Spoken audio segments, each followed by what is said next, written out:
Party का अकेला, लेकिन मेरे हाथ में है संविधान का पेला। मैं तो हूँ आपका सच्चा चेला, मैं तो हूँ आपका सच्चा चेला, मुझे मत छोड़ो अकेला। मैं तो अन्याय के खिलाफ लड़ा हूँ, इसलिए आपको बधाई देने के लिए यहाँ खड़ा हूँ। हाउस में जो सदस्य करेंगे फ्रैक्शन, उनके ऊपर होनी चाहिए कड़ी एक्शन। मेरे पार्टी का मुझे लोग पूछते हैं कि तुम्हारा पार्टी का एक भी लोकसभा में मेंबर नहीं है, तो भी आप मंत्री कैसे हैं? तो मैंने बोला, आप माननीय नरेंद्र मोदी जी को जाकर पूछो। आदरणीय महोदय, मैं तो अन्याय के खिलाफ लड़ा हूं,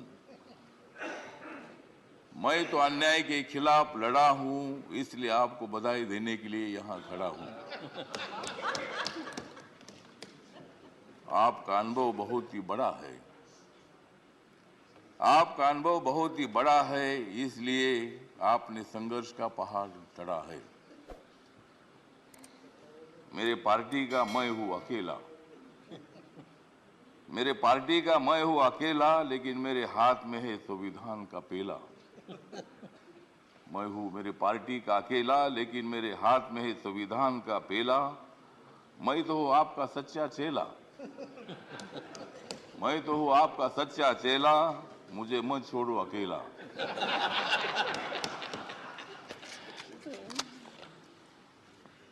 जिन्होंने उपराष्ट्रपति का सर किया है गढ़, जिन्होंने उपराष्ट्रपति का सर किया है गढ़, उनका नाम है धनखड़। हमें मिलकर उखाड़ देनी है विषमता की जड़, हमें मिलकर उखाड़ देनी है विषमता की जड़। इसमें जरूर सफल होंगे आदरणीय धनखड़। हाउस में जो सदस्य करेंगे फ्रैक्शन, हाउस में जो सदस्य करेंगे फ्रैक्शन, उनके ऊपर होनी चाहिए कड़ी एक्शन। हमें तो मजबूत करना है भारत नेशन, हमें तो मजबूत करना है भारत नेशन। हंगामा करने की हमें नहीं चाहिए फैशन। तो हमें पूरा विश्वास है कि आप बहुत बड़ा संघर्ष करते करते यहाँ पहुंचे हैं। गांव से आकर किसान के बेटे के माध्यम से आप इतने बड़े उच्च पद पर आए हैं। इसमें आपका अनुभव, आपका बहुत बड़ा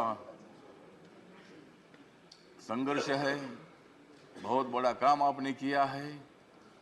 आपने पश्चिम बंगाल में गवर्नर का जो काम किया है, बहुत बड़ा वहाँ चैलेंज था, वहाँ काम करना बहुत बड़ा मुश्किल था, लेकिन आपने बंगाल में बहुत अच्छा काम किया है और बंगाल में अच्छा काम आपने किया है, इसीलिए आपको यहाँ लाने की कोशिश जरूर हुई है। मतलब आप एक संघर्षशील नेता है, मतलब वहाँ अगर आपका काम ठीक नहीं होता था तो शायद ये पद आपको मिलना बहुत बड़ा मुश्किल था, लेकिन आपने बहुत अच्छा काम किया है। ठीक बात है, बंगाल भी अपना ही है, सभी बंगाल के नेता भी अपने हैं, देश का एक वो राज्य है और कोई भी राज्य हो, यहाँ किसी पार्टी की सत्ता आती है जाती है, कोई मुख्यमंत्री होता है, कोई नहीं होता है। कभी हम भी मतलब 3 बार सांसद रहे लोकसभा में और मैं शिरडी में मैं हार गया, लेकिन मैं घर में बैठा नहीं, मैं घूमता रहा। मैं कांग्रेस पार्टी के साथ रहा, कांग्रेस पार्टी के मेरे सभी दोस्त हैं, समाजवादी पार्टी के मेरे दोस्त हैं, कम्युनिस्ट पार्टी के मेरे दोस्त हैं और अभी बीजेपी के मेरे दोस्त हैं। मैं सब बीजेपी के साथ में आया हूँ और भारतीय जनता पार्टी के साथ मैं इसलिए आया हूँ कि मुझे शिरडी में हारा गया, मुझे मंत्री ने बनाया, फिर मैं उधर क्या करूं। तो इसीलिए मुझे मतलब कांग्रेस पार्टी को छोड़ना पड़ा और मैं नरेंद्र मोदी जी के नेतृत्व में सबका साथ सबका विकास दिख रहा है सारा प्रकाश, मतलब ये जो प्रकाश दिख रहा है, तो नरेंद्र मोदी जी के नेतृत्व में मैंने निर्णय ले लिया कि मैं बाबा साहब अम्बेडकर जी का अनुयायी हूँ। बाबा साहब अम्बेडकर जी ने सत्ता में आना चाहिए बताया है, मेरी अकेली पार्टी सत्ता में नहीं आ सकती है, इसी के साथ मिलकर ही सत्ता में आ सकता हूं।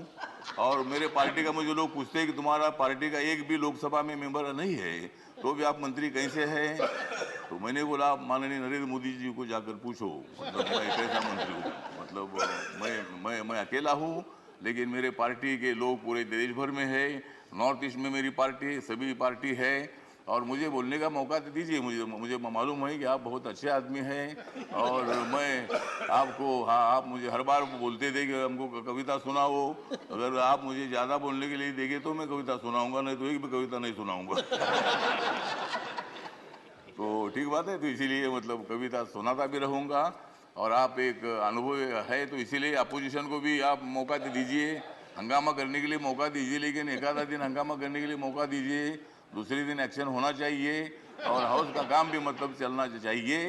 तो इसीलिए आप एक सर्वोच्च हाउस के आप चेयरमैन बन गए हैं। इसीलिए मैं, मेरी जो आरपीआई है, रिपब्लिकन पार्टी है, गरीबों की पार्टी है, दलितों की पार्टी है, इस पार्टी की तरफ से मैं आपके साथ हूँ। मैं हमेशा आपको साथ देता रहूंगा, और आप मुझे बोलने का मौका देते रहो। जय जय भीम, जय भारत।